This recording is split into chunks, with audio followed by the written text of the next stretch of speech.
본문에는 우리에게 너무나 잘 알려진 가나의 혼인잔치 이야기가 소개되어 있습니다. 만약 이 이야기를 오늘 이 무대에 올려놓는다면 이런 장면을 연상해 볼 수 있겠습니다. 잔치집이니까 하객들이 여기저기에서 웅성웅성하고 있을 것입니다. 그리고 예수님의 어머니 마리아의 모습도 보이고 열심히 음식을 나르는 하인들의 모습도 보일 것입니다. 그리고 저쪽 한켠에서는 역시 초대받아 오신 예수님과 그의 제자들의 모습도 보일 것입니다. 그리고 무대 소품으로는 돌 항아리가 6개 정도 가지런히 놓여져 있는 모습이 보일 것입니다. 사실 성경에 나오는 모든 사건 속에는 그 어느 것도 의미 없이 등장하는 것은 하나도 없지요. 하나하나 속에 많은 의미를 그 속에 담고 있는 것입니다. 그래서 오늘은 특별한 주제를 가지고 설교한다기보다는 본문에서 발견할 수 있는 대략 7가지 내용을 여러분에게 쭉 나열해 드리려고 합니다. 첫 번째부터 들으시면서 여러분 각자에게 특별히 다가오는 내용, 그 의미를 붙잡으시고 그 속에서 귀한 교훈을 발견해 보시면 좋겠습니다. 어떤 분은 첫 번째 내용이 확 마음에 들어올 수도 있고, 어떤 분은 3번째, 어떤 분은 7번째 그런 내용이 마음에 감동이 될 수도 있을 거예요. 성령님께서 이 시간 깨닫게 하시고 감동을 주시는 것을 붙잡으시고 그 교훈을 여러분 마음에 잘 새기시면 좋겠습니다. 첫 번째로 오늘 본문의 이야기는 위기로 시작되고 있습니다. 무엇으로 시작된다고요? 위기로 시작되고 있어요. 사건의 배경은 팔레스타인 북부 갈릴리 호수 근처에 있는 작은 마을 가나에서 열리게 된 성대한 결혼식을 배경으로 하고 있습니다. 예나 지금이나 결혼식은 당사자는 물론이고 일가 친지들 또 주변 지인들에게 큰 경사가 아닐 수 없습니다. 정말 좋은 일이죠. 특별히 결혼은 개인의 인생에 있어서 가장 중요한 일이라고 해도 과언은 아닐 것입니다. 그래서 결혼은 일륜지 대사다, 그런 말이 있을 정도입니다. 너무나 흥겹고 즐거운 잔치가 지금 벌어지고 있습니다. 그런데 놀랍게도 이 잔치집의 상황이 위기를 만나게 된 거예요. 어떤 위기일까요? 본문 3절 상반절에 보면 포도주가 떨어졌다고 말씀하고 있어요. 여러분, 잔치집에 포도주가 떨어졌다, 이게 무슨 상황입니까? 여러분 집에 잔뜩 손님을 초대했는데 생각보다 사람들이 너무 많이 왔어요. 그래서 정성껏 준비한 고기, 준비한 찌개, 준비한 음식이 금방 떨어져 버리고 말았어요. 지금 시간은 슈퍼마켓 다 문 닫은 시간입니다. 정말 당황스럽고 난감한 상황 아니겠습니까? 사람 초대해 놓고 음식은 변변치 않고 포도주는 다 동이 나버리고 남은 것이라고는 돌 항아리에 담겨있는 맹물밖에는 없는 거예요. 갑자기 잔치의 흥이 깨지기 직전입니다. 신혼부부는 물론이고 양쪽 집안이 온통 욕을 먹을 판이에요. 이처럼 오늘 본문의 이야기는 위기로 시작되고 있어요. 저는 이 본문을 묵상하면서 굉장히 큰 위로를 받았습니다. 야, 예수님이 계신 그 자리에도 위기가 있었구나. 예수님과 제자들이 직접 참석한 그 자리에도 이런 어려움이 있었구나. 그렇다면 하물며 우리네 삶 속에 아무런 위기가 없기를 바란다는 것은 너무 무리가 아닐까? 어려움은 어디에나 있는 것이로구나. 참 많은 위로가 되었습니다. 두 번째로, 이 위기는 위기로 끝나지 않고 변화로 나아가는 길목이 되었다는데 우리가 주목할 필요가 있어요. 위기로 끝나지 않고 어디로 나아가는 길목이 되었다고요? 변화로 나아가는 길목이 되었다. 한번 생각해 보세요. 만약 이 집에서 포도주가 마지막 시간까지 떨어지지 않았다면, 음식이 넉넉했다면 이 스토리는 어떻게 전개되었을까요? 흥겨운 잔치는 계속 무르익었을 것입니다. 사람들은 술이 거나하게 취해서, 그리고 음식을 잔뜩 먹어서 배부른 느낌으로 정말 기분 좋게 그 잔치를 끝냈을 것입니다. 그러나 예수님의 존재감은 별로 드러나지 않았을 거예요. 그냥 여러 손님들 가운데 한 분 정도로 예수님이 그렇게 가려지고 말았을 것입니다. 예수님을 예수님 되게 만든 상황은 참 아이러니하게도 위기였어요. 잔치집에 꼭 있어야 할 그 포도주가 떨어진 그 응급 상황이 많은 사람들에게 예수님을 새롭게 발견할 수 있는 기회를 얻게 해준 것입니다. 바로 여기에 놀라운 좋은 소식이 있는 것이죠. 인생의 위기는 믿지 않는 세상 사람들에게만 있는 것일까요? 아니에요. 예수 잘 믿는 사람들에게도 개인적으로, 가정적으로, 사업적으로, 건강상으로도 얼마든지 위기는 찾아올 수 있습니다. 본문 3절 하반절에 보면 저들에게 포도주가 없다 그랬어요. 이처럼 우리 삶 속에도 우리에게 더 이상 포도주가 없다, 우리에게 더 이상 돈이 없다, 우리에게 더 이상 건강이 없다, 우리에게 더 이상 희망이 없다, 인생에 바닥이 보일 때가 있는 거죠. 그런데 여러분, 우리가 한 가지 붙들어야 할 사실이 있습니다. 그것은 인간이 할 수 있는 일이 점점 줄어들수록 전능하신 주님만이 하실 수 있는 일은 그만큼 늘어난다는 사실이에요. 우리가 할 수 있는 일이 점점 작아지고 점점 줄어들수록 능력의 주님이 하실 수 있는 일은 점점 커지고 점점 많아진다는 사실이에요.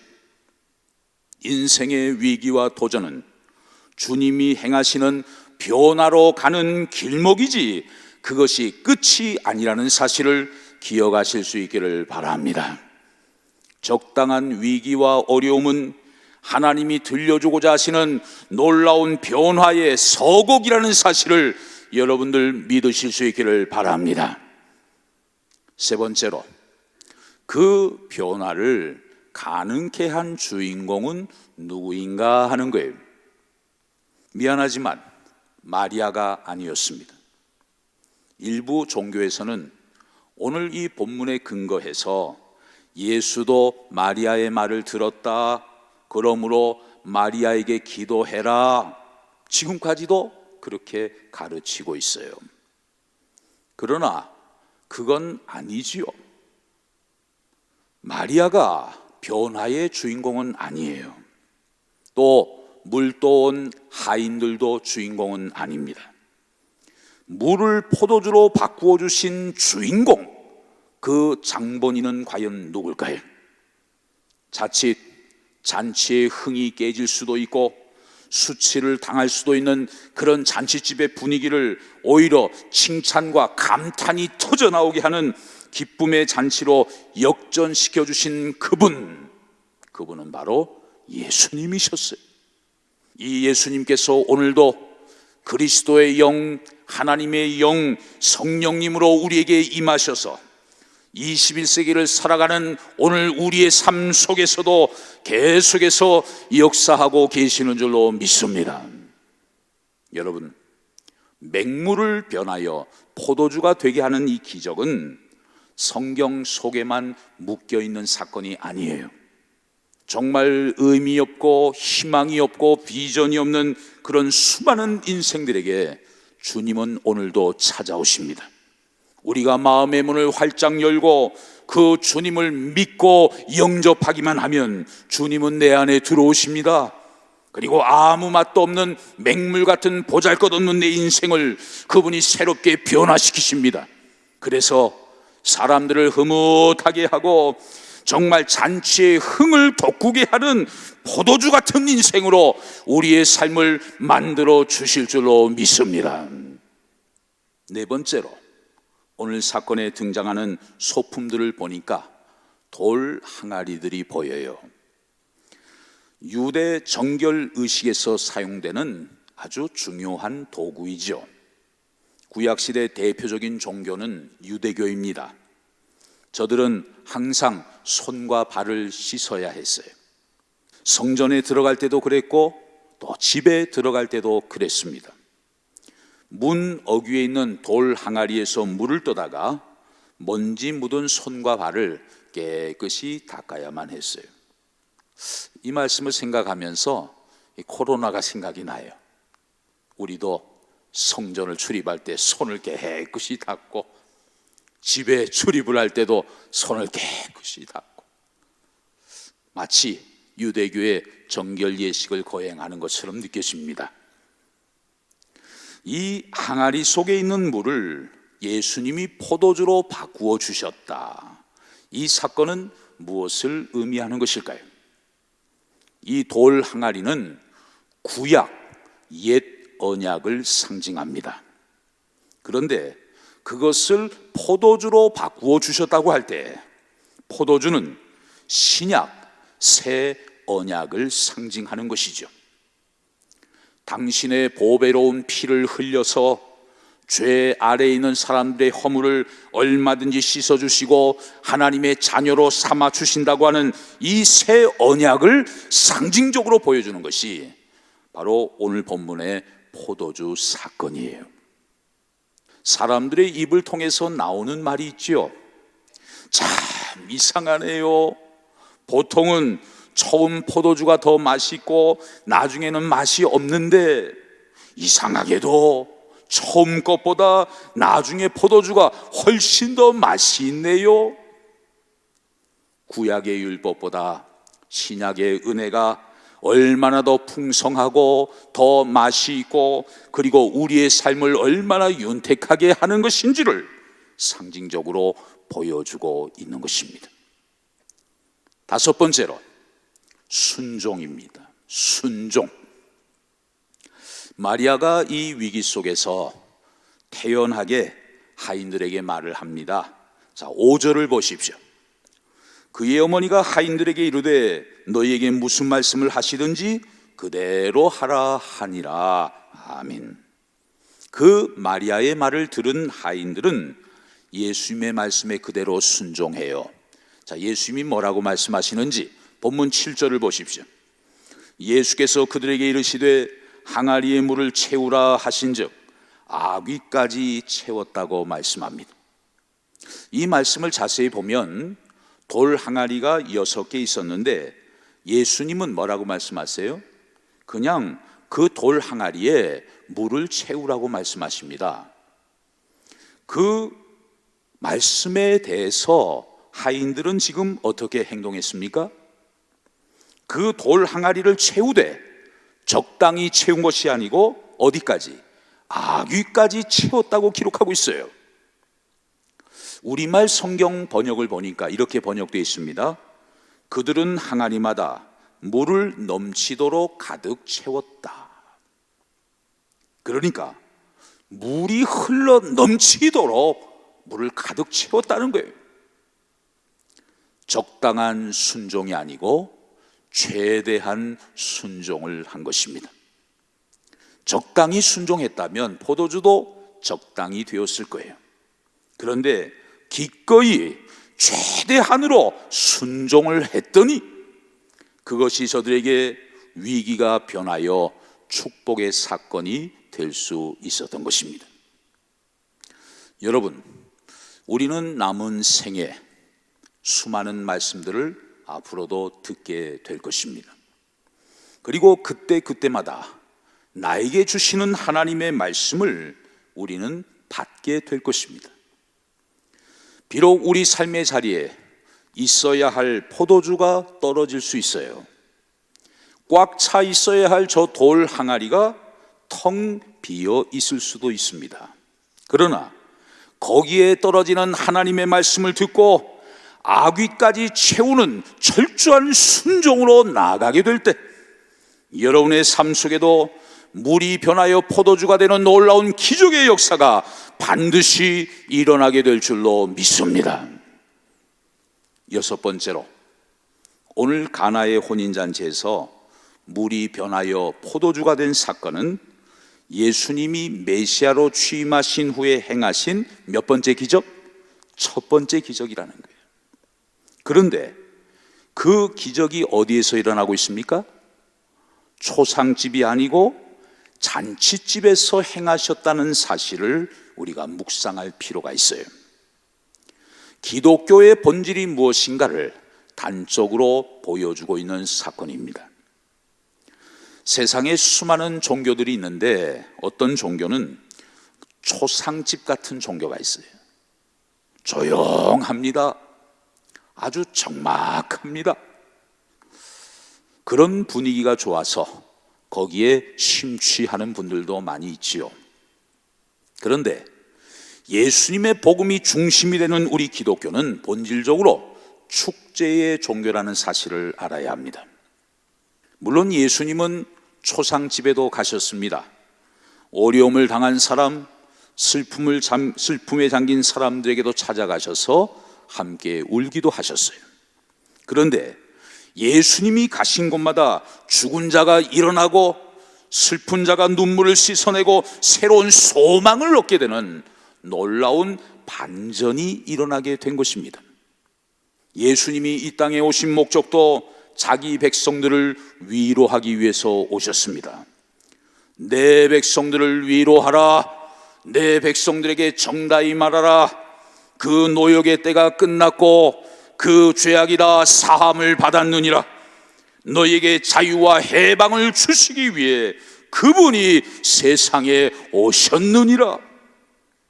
예수 그리스도의 복음이 전해지는 곳마다 잔치집이 되고 우리 삶의 자리는 축제의 장으로 다 변화될 것을 성경은 말씀하고 있는 것이죠. 여러분, 이것이 복음의 능력 아니겠습니까? 예수님은 잔치집에 있어야 할 포도주가 다 떨어져 버린 그 답답한 사정을 보셨습니다. 그 곤란하고 당황스러운 위기 상황을 주목하셨습니다. 그래서 인생들의 그 아픔을 싸매어 주시고 자신의 능력을 베푸셔서 그 위기를 변화로 바꾸어 주신 것입니다. 그런데 더 놀라운 사실이 있어요. 그것은 예수님이 장차 행하실 마지막 기적도 바로 잔치집에서 행하실 것이라는 사실이에요. 요한계시록 19장을 읽어보면 이제 역사의 마지막 날 주님이 다시 오실 것인데 그때 어린 양의 혼인잔치가 있게 될 것을 우리에게 미리 소개해 주고 있습니다. 주님은 신랑으로 오시고 우리 모두는 그날 신부로 그 주님 앞에 서게 될 것입니다. 공생애를 시작하시면서 잔치집에서 첫 이적을 행하신 주님은 역시 잔치집에서 마지막을 장식하게 될 것입니다. 우리는 그날로부터 영원토록 하나님의 집에서 영생 복락을 누리게 될 것입니다. 더 이상 죽음도 없고 애통할 일도 없고 통곡할 일도 없고 더 이상 아플 것도 없는 그 영광스러운 하나님의 나라에서 신랑 되시는 주님과 함께 우리는 영원토록 살게 될 줄로 믿습니다. 마지막이 일곱 번째, 잔치집에는 청함을 받는 하객들이 있다는 사실이에요. 예로부터 잔치집에는 손님들이 많아야 참 좋지요. 잔치를 벌려놨는데 손님들이 별로 없으면 분위기가 참 썰렁합니다. 평소에 가까이 지내는 분들을 다 초청을 해서 사람들로 북적북적하고 음식 냄새도 진동을 하고 그래야 뭔가 이 잔칫집 분위기가 나는 것 아니겠습니까? 여러분, 교회는 어떤 곳일까요? 교회는 한마디로 잔칫집이라고 말할 수 있습니다. 늘 오는 사람만 오고 자기들끼리만 모여서 밥을 먹고 자기들끼리만 모여서 축제를 벌인다면 물론 잔치에 흥은 있을 거예요. 그러나 하나님이 보실 때는 뭔가 부족한 거지요. 우리가 가서 모셔와야만 하는, 우리가 가서 초청해야만 하는 하객들이 우리에게도 있다는 사실을 우리는 꼭 기억해야 합니다. 우리가 우리끼리만 이 포도주를 계속 마셔서야 되겠습니까? 우리끼리만 이 복음을 계속 들어서야 되겠습니까? 아직까지 한 번도 이 복음을 못 들어본 사람들이 우리 주변에 5분, 10분 거리에도 있을 수 있어요. 여러분이 이제는 누군가를 생각하셔야 합니다. 그분과 같이 이 포도주를 좀 마시고 싶다.